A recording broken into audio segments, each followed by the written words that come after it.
Olá, amigos do Facilitando Acupuntura, tudo bem com vocês?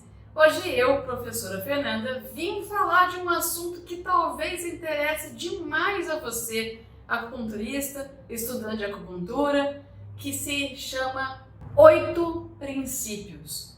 Já ouviu falar de 8 princípios? Em algum momento da sua vida de estudante de acupuntura você achou que o mundo ia acabar por não compreender os 8 princípios? Esse vídeo é para você. Vem comigo.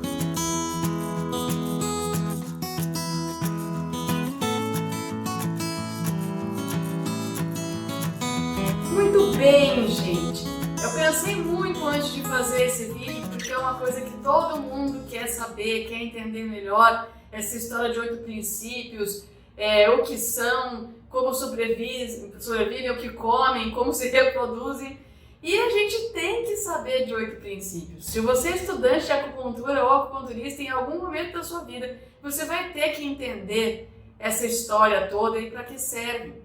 Então, os 8 princípios, gente, são características que fazem com que você consiga classificar a doença de um paciente e, assim, conseguir escolher o melhor tratamento, o melhor ponto de acupuntura que você vai usar, inclusive quais alimentos ele deve consumir, fitoterapia.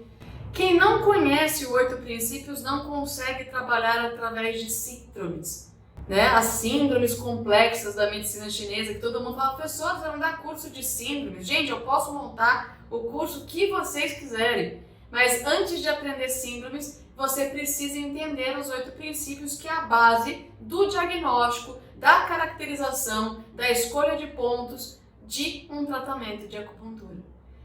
Se você não souber isso, provavelmente você ficará atendendo por 5 elementos, o que não há problema nenhum. O tratamento de 5 elementos é maravilhoso, mas a especificidade depende do conhecimento que eu vou apresentar para vocês agora. Então, quem são os 8 princípios? Vamos contar, hein? Vamos contar juntos aqui usando os dedos das nossas mãos. Então, nós temos de 8 princípios: interno e externo, calor e frio, yin e yang, excesso e deficiência. 8. Então vamos falar então sobre interno e externo, né, que são os 2 primeiros que eu coloquei aqui. Saber o que é interno e externo para a medicina chinesa, para a acupuntura, significa você saber onde está localizada a doença e o que exatamente ela está afetando. Então anota no seu papelzinho, Maia, coloca pra gente, projeta pra gente aí, por favor, que doenças externas são doenças que não afetam os órgãos internos, tudo bem? Doenças externas são doenças que acometem a superfície do teu corpo, os meridianos de acupuntura, mas não afetam os órgãos internos. Isso significa que as doenças externas são doenças agudas, que acontecem por invasão de fatores patogênicos. Por exemplo, um resfriado comum, que pode ser uma invasão de vento, e esse vento pode ser frio ou ele pode ser calor, né? Vento frio ou vento calor. Então isso é uma doença externa. Você vai ter sintomas fáceis de resolver, sintomas agudos e fáceis de resolver. E olha quem chegou aqui para ajudar vocês a aprender 8 princípios, Dona Chica está com a gente. E o que é uma doença interna? Uma doença interna é aquela que já ultrapassou a barreira do que está fora e já afeta atualmente os seus órgãos internos. Então afeta os meridianos de acupuntura e afeta o funcionamento do órgão interno. Então se você, por exemplo, tem vento no fígado, isso significa que o seu órgão fígado lá dentro está afetado, físico ou energeticamente, interno. No que interno e externo muda a sua escolha de pontos de acupuntura? Vou dar um exemplo do próprio vento. Você tem pontos específicos para remover o vento externo e tem pontos específicos para remover o vento interno. Então, quando você usa um ponto de acupuntura com a intenção de remover o vento e coloca um ponto para vento externo quando ele é interno, você não resolve o problema do teu paciente. Então, interno e externo mostra qual é a localização da doença. Afeta só a superfície e os meridianos de acupuntura? Externo. Afeta os meridianos de acupuntura e os seus órgãos internos, o funcionamento fisiológico normal do teu corpo? Isso é uma doença interna. Doenças internas são crônicas, doenças internas precisam de mais tempo de tratamento para que o seu paciente se cure 100%. Então já foram 2 princípios. Vamos então agora para o terceiro e quarto, princípios. Então a gente vai ter aqui a doença de excesso e a doença de deficiência. Maia, bota pra gente um slide escrito assim: doença de excesso é a doença onde há estagnação de Qi, que é energia, e sangue, ou presença de fator patogênico. Então, frio, calor, umidade, secura, fleuma, vento são fatores patogênicos. E se o seu paciente tiver algum desses fatores patogênicos, ele tem uma doença de excesso, certo?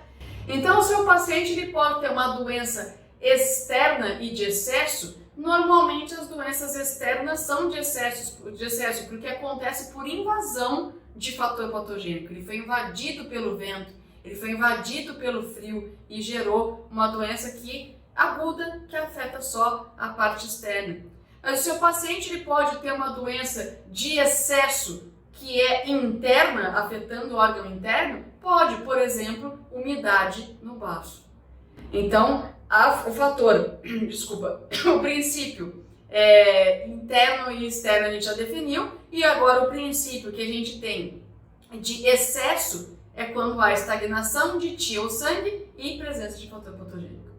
E a doença de deficiência? A doença de deficiência mostra que o teu paciente está num momento onde falta Qi e falta sangue ou ainda fluidos corpóreos.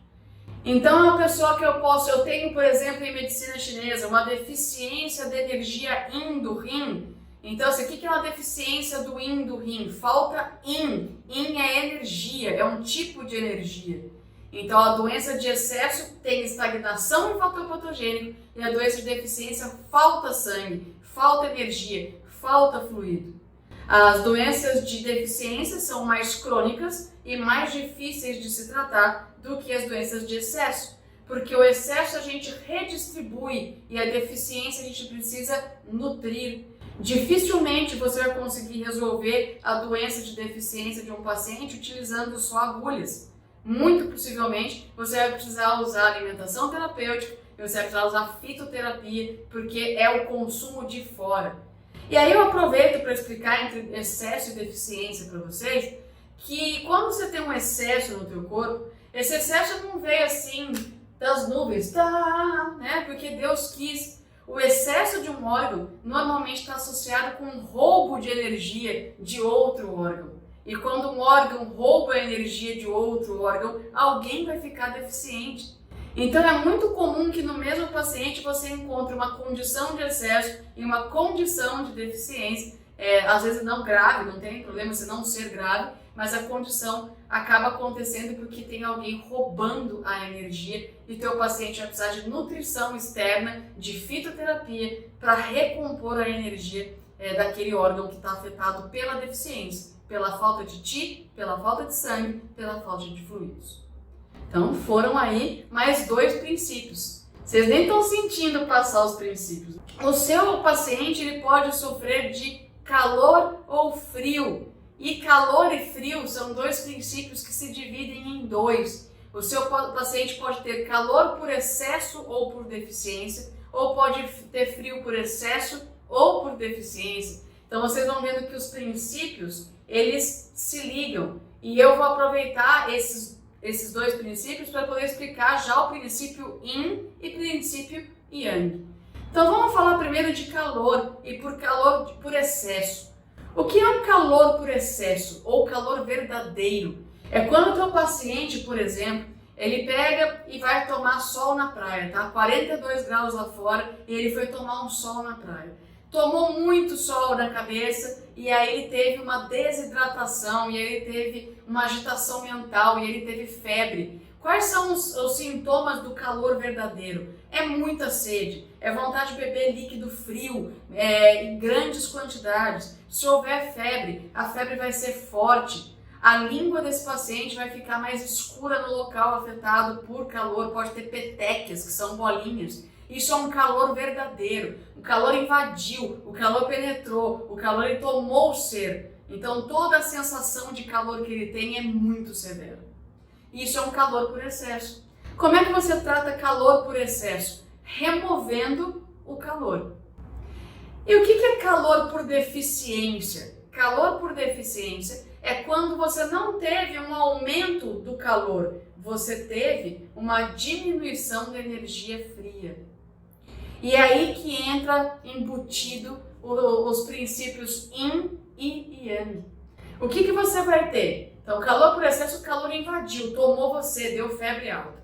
O calor por deficiência, você tem então aqui as energias Yin e energia Yang. Para você estar saudável, as duas energias precisam estar no mesmo nível.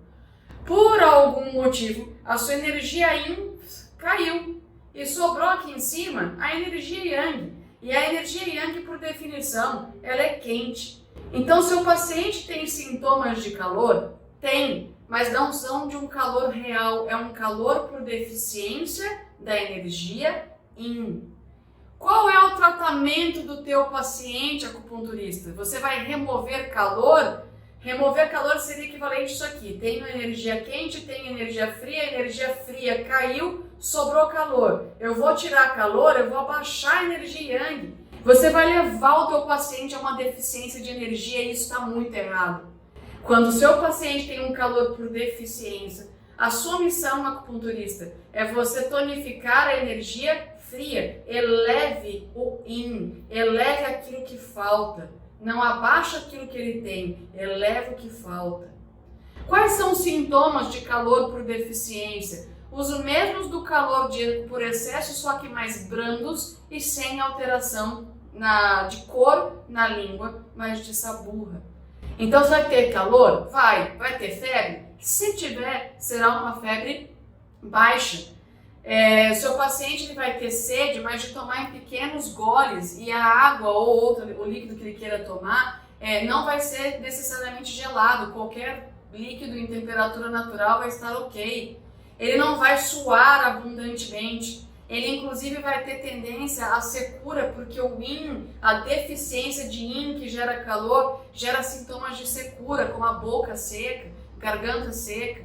E a língua desse paciente terá falhas na saburra, que é uma característica comum da deficiência da energia fria, da deficiência da energia Yin. Então, só nessa explicação de calor por excesso e calor por deficiência, eu já expliquei para vocês calor, que é um princípio, e o Yin e o Yang, que é o último, são os dois últimos princípios. E o seu paciente pode ter frio. O frio ele pode ser frio verdadeiro ou ele pode ser frio por deficiência. O frio verdadeiro é assim: você foi passear na Nova Zelândia e você só colocou roupas de verão na sua mala e saiu numa temperatura de menos 5 graus de bermuda e camiseta. Aquele frio vai te invadir. Você vai sentir frio nos ossos. Você não vai conseguir mexer os teus músculos. Você vai tremer absurdamente para tentar se esquentar. Mulheres que estão para menstruar, a menstruação vai atrasar porque ela estará congelada no útero. Problemas circulatórios vão piorar muito. As dores do frio real, da invasão do frio verdadeiro, são dores que matam a pessoa de frio. É uma dor muito aguda, empontada, porque está muito frio. A pessoa tende à hipotermia, ela não vai ter sede, ela vai ter aversão ao frio, porque já está muito frio dentro dela. Isso é um frio real. Mas existe o frio por deficiência. Frio por deficiência, professor? Exatamente, meus queridos pupilos. O frio por deficiência acontece quando há deficiência de calor. Então, no mesmo exemplo das minhas mãozinhas aqui, você tinha calor e aí você tinha o frio, né? Então, o que vai acontecer? No frio por excesso, entra o frio no corpo. A sua missão é remover o frio e para isso você usa moxa. Você aquece o frio, ele vai voltar para o normal dele. O frio por deficiência, o que acontece? A energia quente cai e quando a energia quente cai, resta para o corpo sintomas de frio, que não são tão intensos quanto o frio verdadeiro. Então, se a pessoa vai sentir frio, vai, mas uma coberta resolve. A pessoa vai sentir frio, vai, mas um chazinho quente resolve. Mas ela tem desânimo, porque o frio desanima, o frio encolhe, né? Os músculos ficam contraídos. Qual que é o seu tratamento acupunturista? Você vai com calor lá embaixo, você vai tacar a moxa para poder ver se esse frio aqui desce? Não, porque você vai levar o teu paciente a uma deficiência grande. Quando existe frio porque o calor caiu, significa que você precisa tonificar o calor. E para isso, você tem pontos que tonificam a energia Yang. Então, quando o Yang cai, você tem frio por deficiência de Yang. Quer um exemplo? Eu dou para vocês. O exemplo é a deficiência do Yang do baço. Pessoas que trabalham demais, principalmente que precisam do físico, de força muscular para trabalhar. Pessoas que comem muitos alimentos crus, alimentos frios.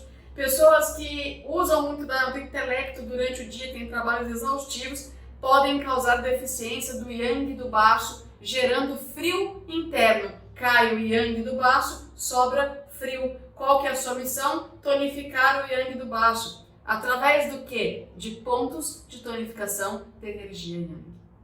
E assim, a gente encerra os 8 princípios, aquilo que eu espero ter facilitado para vocês, porque é uma aula que dá para ter outras vertentes, falar de 2 em 2 princípios de cada vez, dos tratamentos de cada um, mas de forma geral, o que a gente viu hoje, interno, externo, excesso, deficiência, calor, frio, yin e yang, determinam o seu tratamento eficaz de acupuntura.